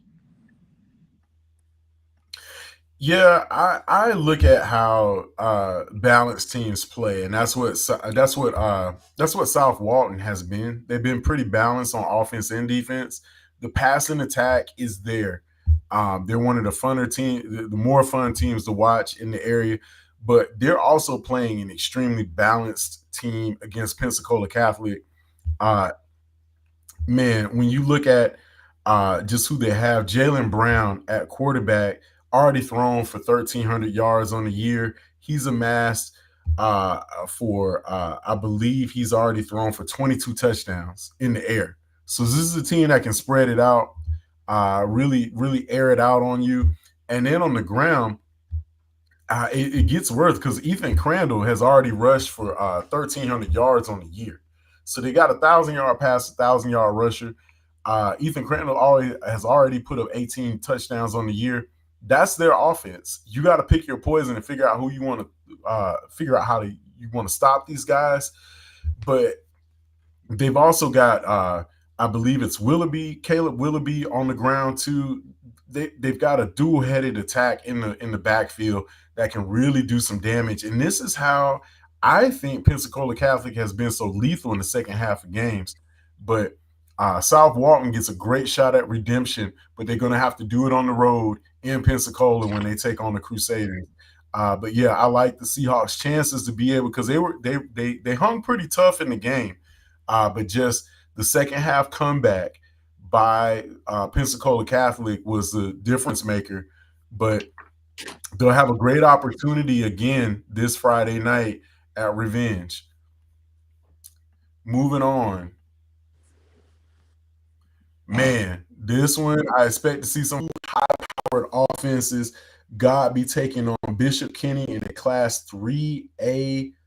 Man, this is just matchup in Jacksonville. So a lot of our teams heading out to Duval. I know the Astro Tour Bus Company is going to be getting their money's worth this week. As the buses will be gassed up on Friday morning, as many of our teams heading down I-10. But man, for the Godby Cougars, this one is just, man, can you replicate what you did in Bay? Because that I felt like they took on a team that was a little bit better than Bishop Kenny the previous Friday night. And I definitely know the cat's out of the bag. Godby has two quarterbacks that can really sling it and do some damage. But for Bishop Kenny, this is a team that, also can do some damage in the air too. They've got an extremely potent passing attack. You saw what they did the previous week to Wakulla, a team Godby lost to. I look at, just the fact that if Godby can stay consistent, they got a great shot. Mark, you try to be funny. The cat's out of the bag, Cougars. No, but the key here is what Godby team is going to show up. Is the one from last Friday night going to show up? If they show up, Bishop Kenny got their hands filled. This is a potent team, got offensive weapons all over the field. Godby can really do damage if you're not prepared to defend them. Now, the key for this game is whether Godby defense shows up. If they can keep Bishop Kenny under control, I think the offense can take care of business. And this should be an exciting matchup. Too bad it's on the road. I guess we can't have all the good games in Tallahassee area. Yeah, I noticed that a fair share of our Tallahassee schools taking on Jacksonville schools, which has been a challenge for us as of lately. But yeah, great opportunity for the Godby Cougars to continue their journey in the postseason. Bishop Kenny in this game, I mean, at one point, Wakulla did keep it close at one point, but Bishop Kenny just started to take off. And I think that's going to be the key for Godby's defense. If you can, stop the running game, stop the quick pass attack, as you can see highlights like that right there, just stop the big plays from happening, then, you'll put the game in your favor, similar to what you did against Bay. So I think that's going to be key for the Cougars on this matchup coming up Friday night against Bishop Kenny over there in Duval County. So we'll see, like you said, Coach, which Godby team will show up, because we know they're more than capable of scoring points. They've done that all season long in wins and losses. So the question is, will your defense make the key stops needed to avoid plays like this from happening in Duval County? Yeah, I look at Godby as start fast, replicate the same systematic approach you had in previous weeks against Lincoln, against Bay, in those areas where you were able to really jump out and get a victory. A lot of it had to do with just momentum, and really when you start fast and you snatch the momentum, it really takes the other team, it throws them for a loop. It kind of puts them, takes the wind out of their sails a little bit. But start fast and you got a great shot. Looking at Bishop Kenny, man, this is a big team. Like, they got some size. You can see tight end, yeah, just shaking off tackles. Wakulla's a very physical ball team as well. But man, when you take a look at how Bishop Kenny is built, they have the components. This is a team, definitely, they can throw the ball very well. They got a great quarterback, but they've got size. And I think for Godby, they'll have to play the speed game and really get out front and start fast and use, I would say, their team speed to really just outrun. You want to if you want to turn it into a track meet, you definitely got a chance. But Bishop Kenny, They just got a good decent amount of just beef up front on the table, and I think Gabi will just have to take their shots and really really once again get out to an early lead and just put your foot on the gas and don't take it off. Yeah, Mark. This once again, it's whatever team. If that team from last week shows up, Bishop Kenny got their hands full. If they can play the kind of ball they played last week, it's not very many teams can handle it. And you don't know if you're watching film for the whole season. You don't know what to expect. But I like what Gabi has. They have two quarterbacks. They can change things up. They got a passer. They got one that can throw and run. They got a lot. The running attack seems great, and they got one of the best receivers in the state of Florida. This can be trouble for Bishop Kenny, but if Gabi don't show up like they did last week, it could be the opposite. Yeah, absolutely. I think the Cougars will have to, basically try to bring some of the bigger guys down. You got to tackle well. That was something Wakulla didn't do very well. But yeah, again, jump out to a fast start and don't take your foot off the gas. You got a great opportunity. But God be sitting at 5-6, throw the record out the window. It's playoff football now as they go into, I think it's Johnston Stadium. Really, nice campus right there on the river. But yeah, for Gabi, this is going to be all about business, and you got a great opportunity to make it to the third round. As we get towards the tail end, as we bump up to 4A, Columbia taking on Choctaw, and man, the Tigers headed down I-10 to take on the Big Green Indian. And for a lot of what we've seen, Choctaw, man, has been an man, this program has been on a tear. There goes Will. He just checked in with us for a second. Yeah, Dog's definitely gonna be in for a tough fight, but we're gonna have that game for you on deck though. Looking forward to yeah, I'm gonna hold you to it. I'm gonna hold you to it, Will. I'm gonna hold you. Bold prediction. Bold predictions coming from Will McLeod. But yeah, for Columbia, this one is going to be very much about how can you match up against a very, very formidable Choctaw team. And for Columbia, their only loss in the regular season, no, excuse me, their only two losses came to St. Augustine and Bowles, respectively, two of the top 10 teams in the state, regardless of classification. So this will be a good one, another good test. But I do think Columbia has been battle tested. They will have to take just into account the fact that this is on the road. But man, Choctaw, man, this is a team that's also hasn't been out of their region too much. Haven't seen Choctaw hit the road coming into the East, really out of their time zone, like Columbia has. Columbia went down and took on St. Augustine. I believe that was the game too. So there's something to this, and a lot of times, Coach, we've seen this. Niceville really beating up on team in their region, and then they finally get out of their region. They go into Eastern time zone, and it doesn't bode that well. So for Columbia, this is one where they may have a slight advantage category, but they'll still have a great matchup against Choctaw team that they might be able to steal from, but they will have to really take advantage of slowing down the Indians' offense. Okay, Mark, this game is in Fort Walton Beach. Yep. It's going to be a tough matchup for Columbia to go over there. They play very well at home. And it's in the history of this program. This could be a tough matchup for Columbia to go. But one thing I know about Columbia, I know their head coach, and he's tough. He's a tough man. They're gonna play hard. They're not gonna give you anything, and he's gonna coach hard. And that's Coach Allen. As a guy I've watched for years, this program, this is a tough. This is a pretty even matchup, in my opinion. And the team to make the least amount of mistakes, I think, should win this football game. Absolutely, and it looks like we got some people watching us from Texas. I already know. You know them? Do you know, as if some of your people? That's my mom. Oh. Yeah.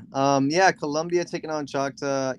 I really don't know too much about Choctaw. I mean, the Indians have been mysterious all season long, and I mean that 10-1 record though tells me otherwise. But Colombia's been playing really good football. They're no stranger to the postseason. They know when to step up. But now you're getting ready to take on a team who is just as good as you are. So, what version of the Columbia Tigers will we get, this Friday night in the Class 4A state playoffs? If this game was in their version of Death Valley, I would say otherwise, but it's on the road. But you have to win those big games on the road if you want to continue. And seeing the Mean Green Indians right here and how they're able to, establish a good running game early, quick quarterback plays and stuff. Yeah, I'm excited to see what this matchup could be like for these two. Choctaw has done a great job putting this program at the forefront. We really saw them emerge, since the COVID era as one of the top teams coming out of the Panhandle, and especially in the Emerald Coast area. I really like what I see from this team. They're fast, they're physical, they have an explosive offense. They've got playmakers all over the field. This is going to be a very, very tough matchup for Columbia. A lot of what they're going to have to do is figure out how in the world do you stop this explosive offense. You can see the speed from Choctaw as they're able to spread you out from end to end over the field. A lot of this just has more so to do with just being able to figure out, can you get into a rhythm? Because Columbia is a really decent football team. It's just, can you play your brand of football on the road and create some mixed matches that you can see on defense? Choctaw, same amount of speed. So this is going to be a tough matchup, but I definitely like Columbia's chances. It's just, you're going to have to do a great job against a top 10, against one of the state's top 10 teams. Absolutely. Finally, we get to one of our bigger matchups, 5A playoffs in the second round, finally, for the Mosley Dolphins, as they will be traveling to Daytona Beach to take on the Mainland Buccaneers. And this one, man, another tall order for the Dolphins. But this is where you want to be for Coach Wooden. This is how he's built this team to be in position to make a deep run in the playoffs. And for Mosley, this is going to be a tall test. Yeah, when you got to go on the road in the playoffs, Mark, that's a tough thing anyway because it changes your routines, and when you're leaving from one time zone to another, it really is going to be tough. But the only good thing about it, it won't be far away from the beach. Mainland Daytona Mainland is in Daytona Beach, so they got an opportunity. And a lot of teams are worried about this Mainland team. I think we had somebody checking, wanted to know what they were doing, and I'm looking at their schedule. Uh, is They did one thing. They went to Coffee County. That might have been the toughest victory they had. So Mosley. I wouldn't be surprised if Mosley had a successful visit with a 10-1 record going on the road. I guess Mainland won their district is the reason they got the home game. Uh, um, but this should be a nice matchup. Fun game for Mosley. They got weapons all over the place. And I'm not sure. I don't know much about Mainland, but if you win 8 games, you had a pretty good season. Yeah, and you talk about playing next to the coast on the beach and everything. Keep in mind now, Mosley knows how to play on the Gulf. This is going to the Atlantic now. Hey, But I'm water just is saying, water. Water is you know, water. water is coach. But looking at the Mainland Buccaneers right here, tough physical football team down there in the Daytona Beach area. Let's see how they do on this field goal attempt, blocked just like that. Wow. So yeah, Mosley's gonna have to be on their P's and Q's. This team looks like they got some good, hands play in the special teams and their defense. Looking how they bring in the pressure and then, but then again, got to make those tackles. I like Mosley in this matchup. We'll see how they do on the road. Like, in order to pursue championship, you got to win those games on the road. It's a winnable game, and I think if they can figure out a way to get land the football, especially in open space, he can do some damage. Sammy Chisholm's going to get his yards. I think it just has a lot to do with just the Mosley defense not getting themselves into a Lincoln situation where you allow the team to come back late in the game. I do think that if they have the offensive momentum the way that they do, they can really be able to put themselves in position to kind of pull away. But a lot of this is just going to come down to the fact that Mainland has gotten back a lot of guys at the midway point of the season who are just now getting into their stride and getting into a rhythm at the right time for the playoffs. But it's a winnable game for the Dolphins, and I think for Coach Witten, I expect the game plan to be in place. You saw how they were able to put Lincoln in some uncomfortable situations. I think they can do that offensively. Really, the question is defensively, can you go into a tough road environment and give the other team fits? Because you know your offense has the ability to put up points. It's just how can you handle what essentially is a very hard nosed mainland ground attack and be able to put them on their heels. So this is again going into Daytona Beach is not easy, uh, but again a winnable game for the Dolphins as they will really look to be able to get into some uncharted territory moving into the third round of the playoffs for the first time in a long time. But that will do it for this week's playoff edition of the Extra Point. We got through quite a bit of games. We tried to give you all as much information as possible. Um, Definitely looking out for what the North Florida teams can do in the second round.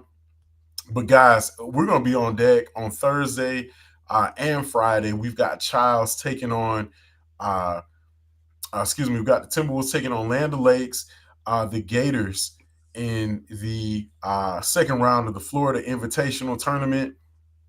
While we get ready to gear up for what is probably going to be one of the biggest matchups uh, of the year with Bluntstown taking on Madison on Friday night. It's going to be an absolute great weekend of football.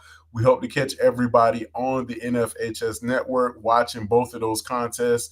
Uh, Man, it feels weird. We don't have any home Tallahassee contests other than Childs and taking on Land Lakes on Thursday night. It'll be a great one as we'll be on hand for that one. So looking forward to it, gentlemen, as we get ready to close out the second week of the playoffs. It'll be absolute. It'll be an absolute barn burner. I'm looking forward to it. We encourage everybody to keep up with Four Quarters Online. We will be having rapid reaction for the Friday night final scoreboard report at the end of the games. So we'll have all the scores on deck for you on Friday night. But until next Wednesday, we will have third round matchups on deck. We wish all our teams safe travels. But this will do it for this week's edition of the Extra Point Playoff Edition. I'm Mark Adams, and for my two tag team partners, Coach Cofield, Eddie Quinkers Jr. We'll catch everybody next week for the Extra Point.